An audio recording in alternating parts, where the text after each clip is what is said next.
All right, I'll wait for Harold to pull up the slide, but thank you everyone. And thanks Jim for inviting us and and allowing us to interchange with this powerful brain trust of business people and entrepreneurs. I'm Carter Drew. Harold and I have been in a business partnership for about 16 years.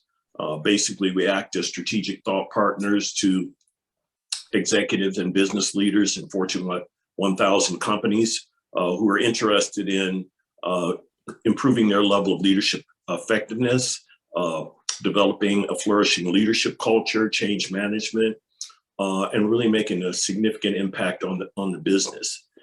Today, we're going to talk about something that most of you, I'm sure, are familiar with. One thing that is certain in life or in business is change is always on its way. And so we can decide whether we want to be the agent of change, victim of change. And so we're going to get into some of those discussions today. And to set the stage for that, Harold and I want to talk a little bit about our practical background in terms of actually leading large-scale change.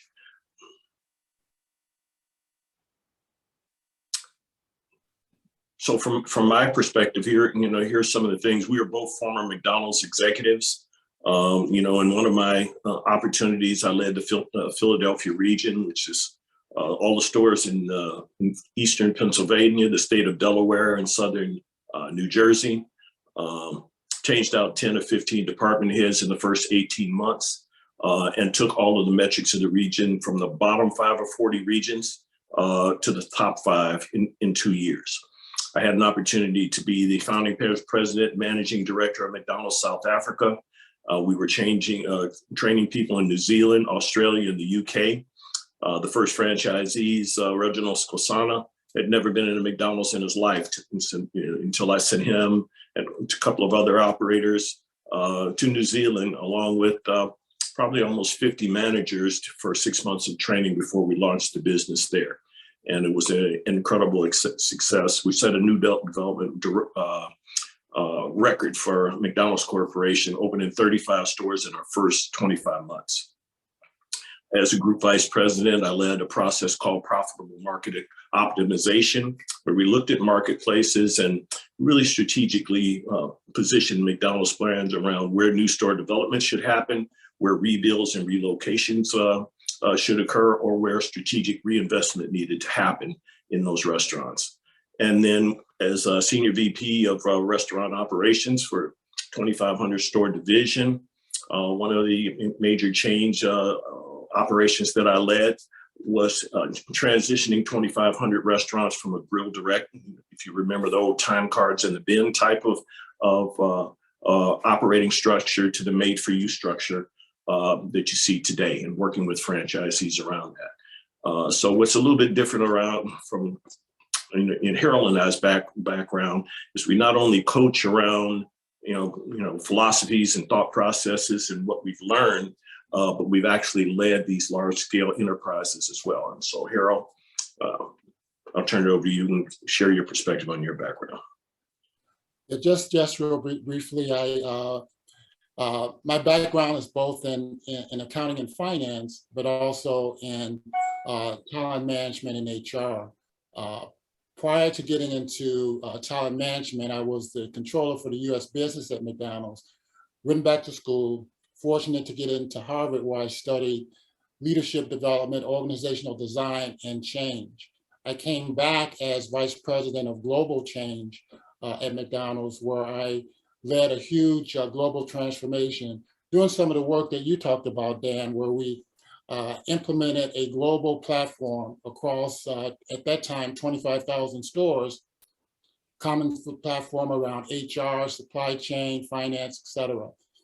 I also worked with, had a good friend, his name Brian Muirhead, who actually led the design and development of the NASA of the Pathfinder mission to Mars back in '97, and got him to come to McDonald's and talk about some of the strategies that caused that particular mission to be so successful around project management and change, and brought some of those ideas and methods to McDonald's.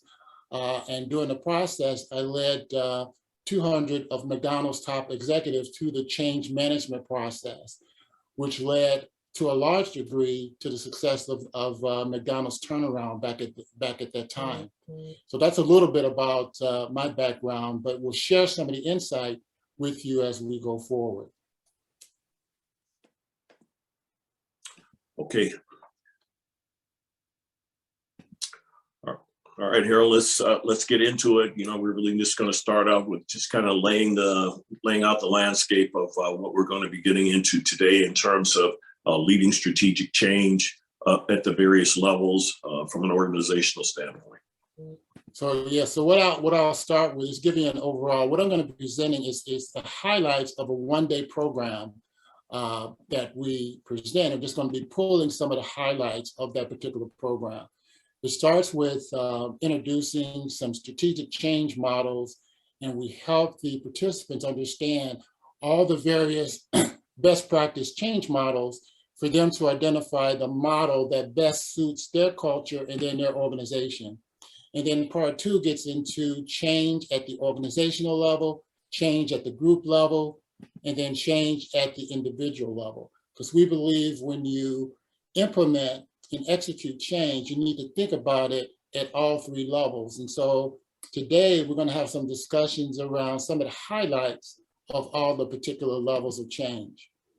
So we'll start with giving you a business case. Now this is a real business case, but we've changed some of the information and the name and so forth. But some of the numbers that you'll see and some of the issues that you will see are real situations. So the company that we're going to be looking at here is Everyday Auto Parts. It's an American auto part, over 60 years. It's been around. It provides automotive afterpart, tools, supplies, equipment, and accessories in the United States. And it currently has over 170 stores across 40 states in the US.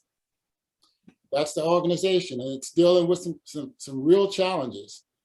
Performance over the last 3 years is they've lost market share, 30% to Amazon, Walmart, and Costco. Customer satisfaction has dropped down. It wasn't really high in the beginning, but now it's around 45%. Their comparable sales is down. Their profit after taxes is down almost a third. They've had to sell a number of stores. They're down to 174 stores, and also they've been losing some of their best store managers.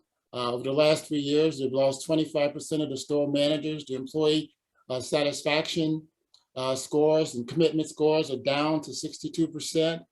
And also the company valuation has dropped significantly. When we drill down to some of the other details in terms of customer complaints, rude service is an issue, slow delivery is an issue, delivery of wrong or damaged items, it's a real big issue, slow service at the counter, call-in orders are not available at agreed upon pickup times. There's a price difference at checkout that's not the same as people see when they go to the shelf, what the pricing is, they take it to the counter. It's different. And then the return policy offers credit only, and customers they just don't like it. And then from an employee standpoint, when we drill down and looked at some of the issues regarding their employees, there's a lack of management, communication, and feedback, low starting pay. It's a real issue. Work overload, but there's pressure, and employees are not to clock in overtime. They're understaffed, poor training of new hires, favoritism, and supervisors appear to be just overwhelmed. Probably, has to do a lot with being, understaffed. So let me just pause for a minute and just get your reaction in terms of what you heard so far. What would you do, and where would you even start? What here is just some information, and this is about 3 years old, but I think it probably still applies. This is the source is the Harvard Business Review study and Boston Consulting Group, where they look at change across 3 areas: business model change, cultural change, and business process change. In terms of achieving at least 80% of the benefits, You see it's not very high, and this is success. Completed on time and on budget, or got better at change for the future. You see those are a little bit higher for those that were successful. They actually took some time to really learn from the success. But if you look down from the most important lessons, what do you see as a common denominator across all three types of change? Was they all had some kind of formal change process or change strategy. They didn't just leave it up for grabs. They actually had a strategic way of thinking about how they were going to change the organization. And that was a common success factor across each of the organizations, because the issue is undeniable. Organizations are constantly dealing with change and failing, going bankrupt or out of business or whatever. And one thing that, as Carter spoke about earlier, change is constant, and it's getting faster, and it's more dynamic, and it's critical for executives and leaders to build their competency around how do they lead and manage change over time.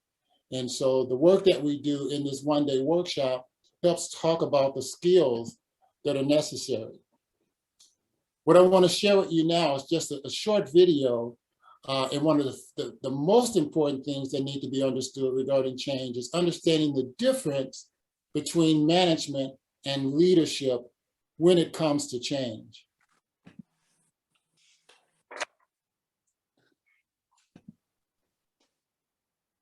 Okay, here's the tip, and then I'm going to back up and tell you why I think it's important. The tip: be absolutely crystal clear in your own mind about the difference between leadership and management, and make sure the people around you are also crystal clear about that difference. Now, let me back up. Management is fundamentally a set of processes, the most core of which are planning, budgeting, organizing, staffing, controlling, and problem solving. And what management does is to take a system, an organization of people and technology, and make it function the way it was designed to function, producing a good or a service on time, on budget, absolutely the way it was designed to work. What leadership is it's a set of processes involving creating a vision of the future and a strategy for getting there, for communicating that out to people in a way that gets them to buy into it, and then creating an environment that motivates those people, that inspires those people to want to make that vision a reality. And what leadership does is it creates, in a sense, the systems that managers manage, or it takes them and it changes them in some fundamental ways to adapt to changes outside an organization, to grab opportunities, to duck hazards, to raise standards. Both are obviously very important, but if you don't get it clear what each is, you run into these problems. Here's the most typical. All of a sudden, something happens in a company's environment. Basically, the most common is the speed of change goes up. And somebody notices this, and it starts affecting, for example, their financials. And they come back and they say, we've got to do something about this. And one aspect is clearly we need more and better leadership at the top, or at the top and right below the top. And those people really try hard to beat away at that. But they think that management is leadership. So what they work at is the planning stuff, the budgeting stuff, the organizing stuff. And at a certain point, you can literally become overmanaged and underled. And it's almost impossible, unless you've got a monopoly, to be overmanaged and underled and do well. in the kind of world that we're living in today. I see it in performance appraisal forms. People are trying, the leadership word is coming up more. There it is in the performance appraisal. And I look at the items underneath it, half of them are management items. So because of the lack of clarity, as they try to cram that into the system, into succession planning, into recruiting, what they're in reality doing is promoting more people who are good at management, bringing in more talent that has management potential, not leadership potential. And they're not solving the real leadership problem that can help them deal with this increasingly turbulent, changing environment. You've got to understand the differences, and the people around you need to understand them. And if you don't, you get yourself into trouble. So what we find, Carter and I, as John Carter, by the way, some people consider him as the godfather of change and change leadership. And what he spoke about there is what Carter and I find all the time is organizations and leaders are great at management. And when you look at this iceberg, at the tip of the iceberg, you have the vision and the structure and the systems and the processes and the strategies and technology. All are great in terms of, managing the organization. But the leadership is what takes place underneath the iceberg. And one of our principles is that organizations are perfectly aligned to get the results you're currently getting. And what drives what's underneath the iceberg is the core values and what we talk about as the leadership culture within the organization.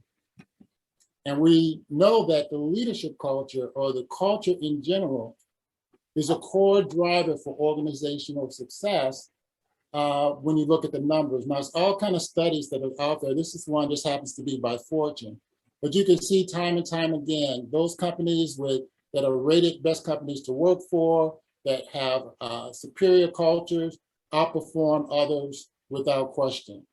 So then when we get underneath the iceberg, some of the things that we look at is, for example, how are the customers, how are people treating the customers within the organization? How are our supervisors treating the people that work for them? Are they communicating? Are they inspiring them? Or, how are people working together as a team? Are they working together? Are they, or each function pulling against each other? Is there a lack of confidence within the organization? Are there personality conflicts that are going on within the organization? Are people looking up and there's no personal accountability, but they're looking up for the boss and pointing their fingers at the leadership versus looking at their own personal accountability? Is there indecisiveness? People don't know how to make decisions or when to make decisions. And also, when I show up for work, can I be myself, or I have to put on a fake mask and show up as someone else? And so what Carter and I, what we find is that excellent leaders, they recognize that you have to spend more time focused underneath the iceberg for better execution, because for superior execution, you spend a lot more time understanding what's going on underneath the iceberg and balancing and aligning that with what you want at the top. So essentially, it's getting in and understanding that emotional intelligence, EQ, is definitely more important from a leadership standpoint, or just as important as IQ in terms of developing the strategies and structures. So I'll stop there to get your reaction and any comments you want to add, Carter. Yeah, if I can just hook in there, Harold. So, and we've been doing this for years, EQ is more than twice the success factor as IQ and technical skills when we're talking about really making an impact on the culture and driving the business from that standpoint. And how we think about culture is in 3 bands. And just briefly, let's say this is a 5, a flourishing culture. This is absolutely the best place to work. This is a place that can attract and retain the A players from the marketplace. Headhunters can't hire them away. The folks in that organization, for lack of a better term, they drank the Kool-Aid, right? They can see not only the mission and vision happening, but their personal dreams and aspirations coming true. So that's a 5. A 3 would be a healthy culture. This is the average workplace. This is a place where people say, I got a good boss. They pay me every 2 weeks. I might leave if a better opportunity comes, but for right now, I come in and I do my job and I go home. A 1 would be a toxic culture. This is a culture where there's an absence of leadership trust, where there's a lot of chaos and firefighting, where you actually have potential active sabotage of the change efforts going on inside the organization. A lot of pocket vetoes where people sit in the meeting and they say, yeah, I'll do that. But when they go back to their division or their area, they say, no, I'm not going to make that happen. And so in working with large scale organizations, these types of cultures can occur company-wide. They can happen in a division, they can happen in a district, they can happen in an individual retail location, or the culture can be a change dynamic happening in a department in that individual retail location. So that's a little bit how we think about culture from that standpoint. Any perspective on you folks in terms of this? I have a comment and maybe a couple of questions. So first of all, and I'd like to get your opinion on this. Part of the issue, and admittedly, it's probably a minor issue, but the vocabulary we use, I think, is important. And so when we call people managers, that's what they do. They manage. If we call them leaders, then they tend to lead more. And then the other part of it is, it's just one of my pet peeves. I don't like calling people employees. Because that automatically puts a hierarchy in place, right? And I'm above you and you're below me. And so, I think that's bullshit, to be honest with you. But more importantly, when we look at this, one of the major reasons why people tend to not work under the iceberg is because they're not rewarded for doing those types of things. They're rewarded for the visual results, the financial results, the increase in stock price. And so how do we change that? I mean, should people be rewarded for how many people are promoted and what are your employees? Now I'm doing it. Team member survey results and the leadership type things. And so do you deal with that in your work with clients? Well, one of the things that, and Harold, you can chime in, obviously, one of the things that we think is important is, first of all, a lot of times you've heard that quote, culture eats strategy for breakfast, right? Okay, so what can happen in an organization when the leadership culture is not clearly defined? You can't model it and you can't teach it and coach it at various levels within the organization. And so one of the things that we do is we do a leadership culture assessment at various levels of the organization, starting from the C-suite, and then we can move to the vice president level, the middle management level, and then on the cold face of the business, where in a lot of retail organizations, that's where the people that make the least affect your brand the most. And what you see is a lot of differences in how the leadership culture is perceived the closer you get to the customer. And so you can never have a better relationship with the customer than you have with the people serving them. And so understanding what that dynamic is all about, and really leaders really need to be motivated to expand their range of emotional intelligence in order to get the best of a broad, diverse group of people high performing onto the team, rather than having what we call a leadership blind spot, which is like, my measure of you is me, and I just tolerate you until you come around to my way of thinking, my way of acting, my way of behaving. And that may cause, if the leader's walking with a limp, now you got half the organization trying to emulate that. So a lot of it is that what we bring in is self-awareness around the impact of emotional intelligence from an organizational standpoint, in terms of, you can have all those systems and structures in place, but your business will not be optimized if you don't deal with those things that are underneath the iceberg. So what they did was hire a new president and CEO, and let's say his name was Thomas Edison. This was his background. He had 15 years experience as a senior retail executive. He was hired away from a major retail competitor, 8 years experience leading large-scale change. He had actually worked at this company 20 years ago as a store manager. He was considered tough, but hands-on, but valued people. He was a people-driven leader, had a strong record for developing leaders, and he believes that culture, customer focus, and innovation drives execution. So that's the person that they brought in. And they gave him 3 years to turn the organization around. So that was his charge. And this was his change agenda. He had to increase online revenues by 50% in 2 years, provide 24-hour delivery service in 12 months, on-site pickup services guaranteed 10 minutes, provide light installation services in 2 years, matches online competitors in price in 6 months. So he had to get his cost structure in a way in which they can do that. Improve employee satisfaction in A stores, 90%, B stores, 80% in 18 months. The difference between the types of stores, there were certain stores that needed so much change that he needed to change out managers and so forth, that he knew that that would impact the satisfaction scores. And so that's why he wanted to separate the two.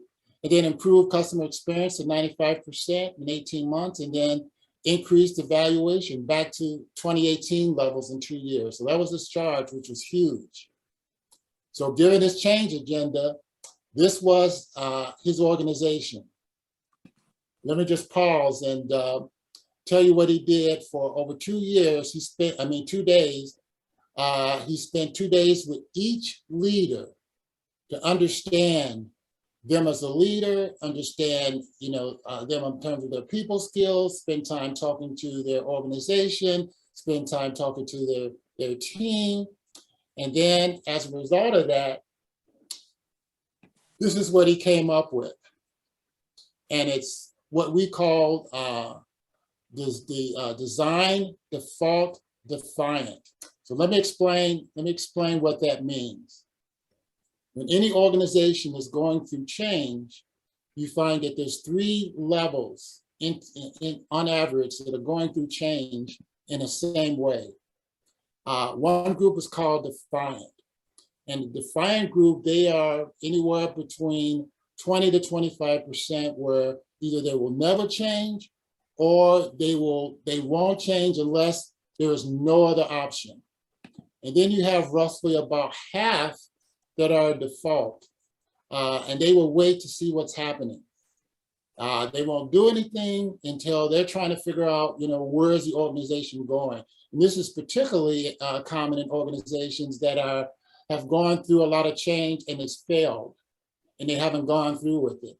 And to the degree that an organization has tried change and it didn't work, you will see that their number of default people start to increase.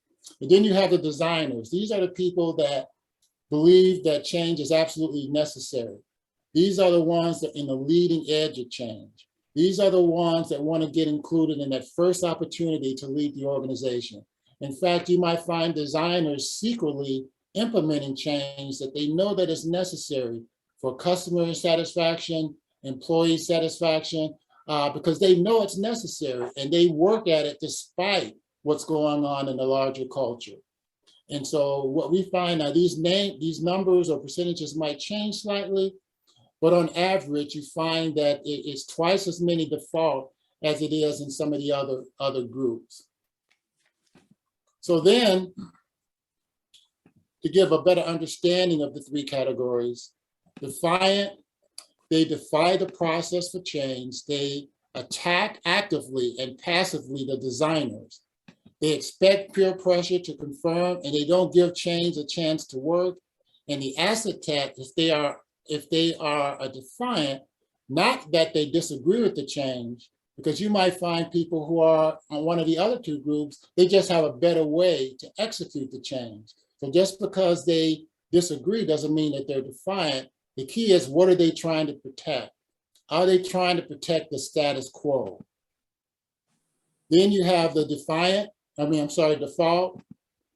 They decide to wait things out. They keep quiet. They don't rock the boat. They don't attack. They don't defend. They may think that they're helping, but they're not. And they give confidence to the defiant people. And then you have design. They run counter to the old culture. They are aligned with where the marketplace is going. They assume that things will keep changing. They feel free to learn and experiment. They are known as the innovators, the risk takers, and the entrepreneurs in the organization. And they don't expect a lot of external recognition, because in a lot of cases, they are internally driven. So that's the difference between a defiant, the default, and the designer. So let me just pause and get your reaction to this. So what would you do, given the fact that this is your organization that you're leading, and you've recognized that here are your designers, your default, and your defiant team? So we just share, what we work with executives in terms of, well, how do you create a strategy when you know you have these designers, these default and defiant? And so we just quickly, with designers, some things you do. You create change champions out of your designers. You provide them time and resources. You highlight their wins to the organization. You partner them with default, and you reward and recognize them. What you don't want to do with designers is to partner them with defiant. And the reason you don't want to do that is if you partner with them with the defiant, thinking that you're going to raise the level of defiant, you find that you're just spending a whole lot of time wasting their time when they could be doing something that's more productive. You don't want to overcommit them. You don't want to assign them to low impact projects. You don't want to also assume that just because you're a manager that you are a designer, just as we noticed when we looked at the chart. And you don't want to assume that just because they're a designer, they're going to stay with the organization, because they can be frustrated, as someone pointed out, and they can leave. So those are some things to keep in mind regarding designers. For default, what you do want to do is you want to partner them with designers. You want to hold them accountable so they just won't not do anything. You want to disconnect them from defiant and have the defiance pull them in the wrong direction. You want to give them visible roles so they can't hide, that they have to be seen as part of the change process. And you want to communicate and educate. You want to communicate and educate them. You don't want to partner them with defiance on any projects, because you'll pull them down. You don't want to allow them to hide and be silent. You want them to get engaged. You don't want them to assign without designers. You don't want to assume that they will become designers on their own. And you don't want to make them change champions or change agents, because all that does is water down the inspiration and the motivation for the change. And then defiant, what you do want to do is you want to disconnect them from defaults. You want to hold them accountable. Even though they might disagree with the change, you still want to hold them accountable. You want to reduce their power and status. You want to acknowledge their concerns, because sometimes they may have some valid concerns that you need to listen to and understand. But you do need to keep an eye on them. And then for what you don't want to do is you don't want to give them too much time. We find where leaders spend so much time with the people that are against the change that it wears them down. It loses their energy. And sometimes, even more importantly, they reduce the goals. They lower the bar for success. So you don't want to, you don't want them to influence the bar. And also you don't want them to set the terms for change. So we coach leaders, and part of the one-day workshop, we help leaders talk about how to do that. And then they bring up examples and stuff. And as a team, we walk them through, how to deal with particular situations.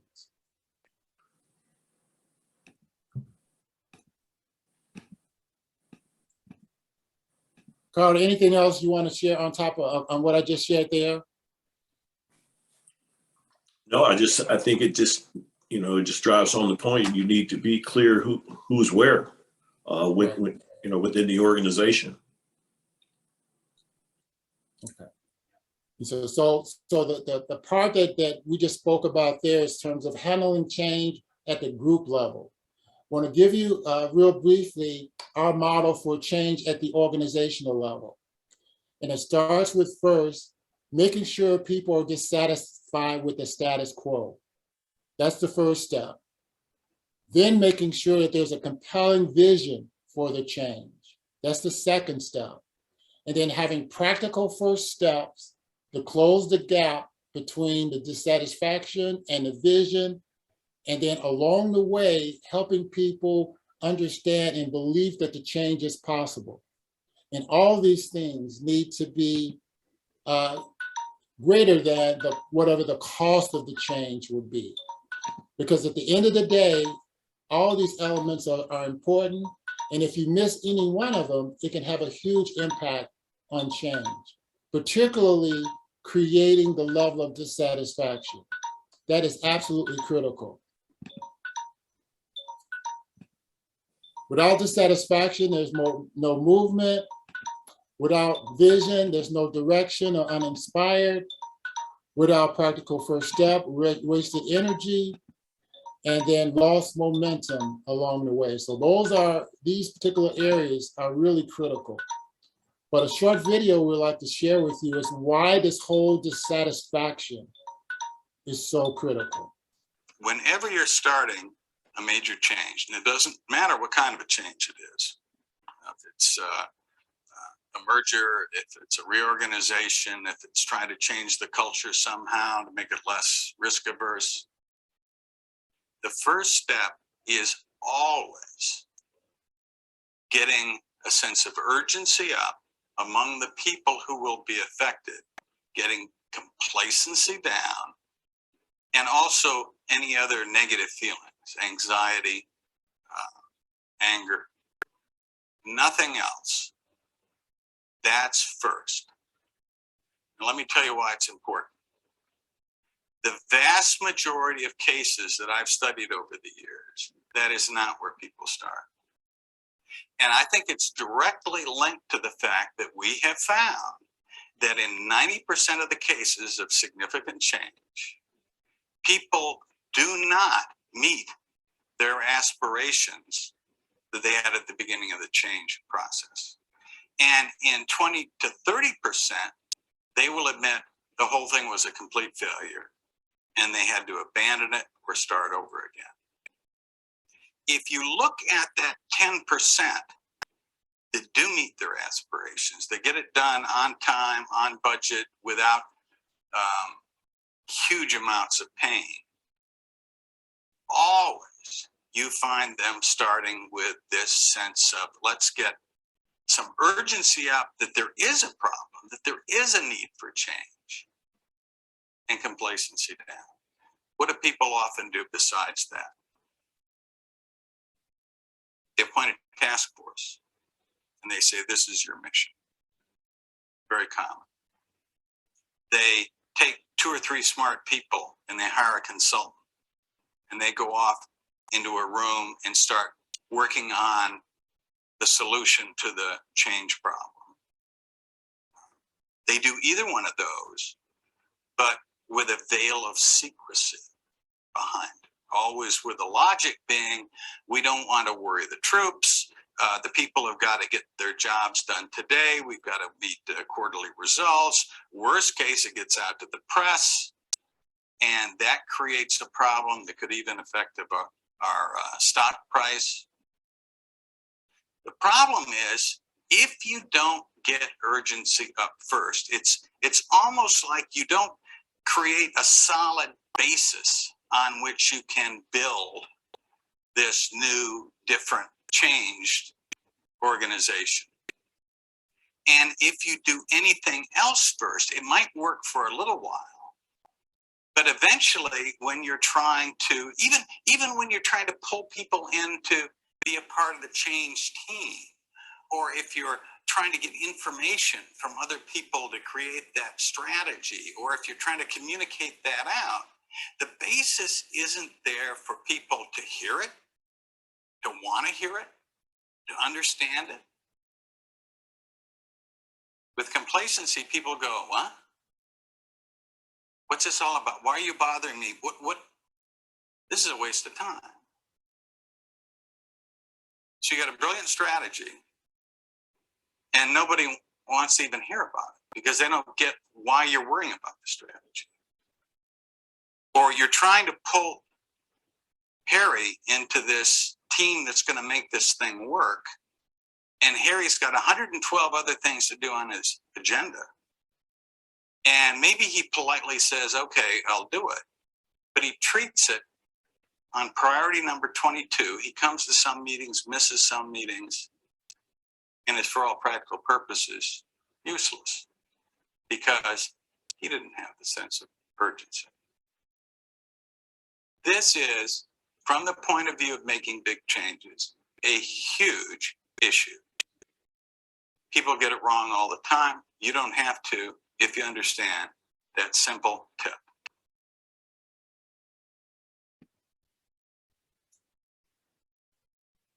So then what I'll do is I'll run by a few of the data that was collected, and then we can have some conversation in terms of how everything came together. So some other data that was collected is he looked across all the various leaders and got a sense of where were they on their level of dissatisfaction, their ability to translate the vision that he wanted, their ability to lead and execute the steps in the change, and also their ability to lead the change to make sure that people understood that the change was possible. So you look down and you look at Will Thompson here in red, you see that, his level of dissatisfaction was low, his ability to translate the vision was okay, but still he was low in terms of some of the other things because his heart was just not in it. And then even some of the other people was in yellow here. So this is what, as a leader, he's looking at in terms of his ability to lead the change from an organizational level. And I'm going to show you just a couple other pieces of data before we have some discussions around it. This is what Carter spoke about earlier, where we do a leadership culture survey. And here, where we ask the leaders, in order to achieve the vision, what is the desired culture across these dimensions? There's relationship divisions in terms of quality of relationships, self-awareness, authenticity, systems awareness, and achieving success dimensions. So you can see in green where it talks about desired culture, where it's 80, you need to be 80, 70, 90. But also these are across where the leaders believe they're actually operating, in which their team believe that they're actually operating. So if you look across, for example, you look at Blaze here, you see that she's at 40% in terms of relationship division, 40% in terms of self-awareness, or you go and look at the last column here, and you see 20% as in terms of authenticity. So again, this gives Thomas Edison here a view of his overall organization in terms of where they stand from culture. And then final thing that he looked at was across his leaders, the level of cooperation required from each of these leaders for the change to be success, the degree of personal loss that they might have if the change is successful. For example, where in those cases where it's high, they had a certain bonus program and a certain structure that once he changed that, it would change compensation levels and certain other things for these particular leaders. So recognize going in with some change, everybody's not going to win. Some people might lose. And so you need to understand that and understand what you need to do in order to mitigate that. And so this is another data point that he looked at in terms of looking at his overall organization. And then finally, it's taking all that data and putting it together, which is the kind of work that we do on one chart. And so when you look here, you look at this chart, and so now he has information in terms of design, default, and defiant. And if you look down at the bottom, The individual, if he has high performance and high values, they have a star. If they have high performance and low values, they have a shark. If they have low performance but high values and a heart. If they have low performance and low values, it's a skull and crossbones. So let me give you a minute to take a look at that. And so now this is the organization that he's leading. What would you do? Yeah, if you remember what Jack Welch used to say, he said the highest performing person is the person that models the values and gets the results. Then you have someone else who may model the values, but can't get the results right now from a performance standpoint. Maybe you can work with them and help them to perform better. But the most dangerous person in an organization is the person that's not modeling the values, but gets the results. This is what he did. He promoted Joanne to COO and Maxwell Clark, as somebody mentioned, to RVP to replace Joanne. Ada, he promoted to the district manager, and Carl was terminated. He demoted Niccolo because she was promoted too fast back to district manager, and he terminated Isaac Newton. I would say one of the most controversial things that he did was number 8. And number 8, what he did is all of the 174 store managers had to reapply for their jobs. And as part of the application process, he assessed their leadership, their operations, their customer service orientation, and their future potential. And then from that, 5 of them were promoted to area supervisors, 35 were terminated, 22 were reassigned and demoted and so forth. So that was a huge thing.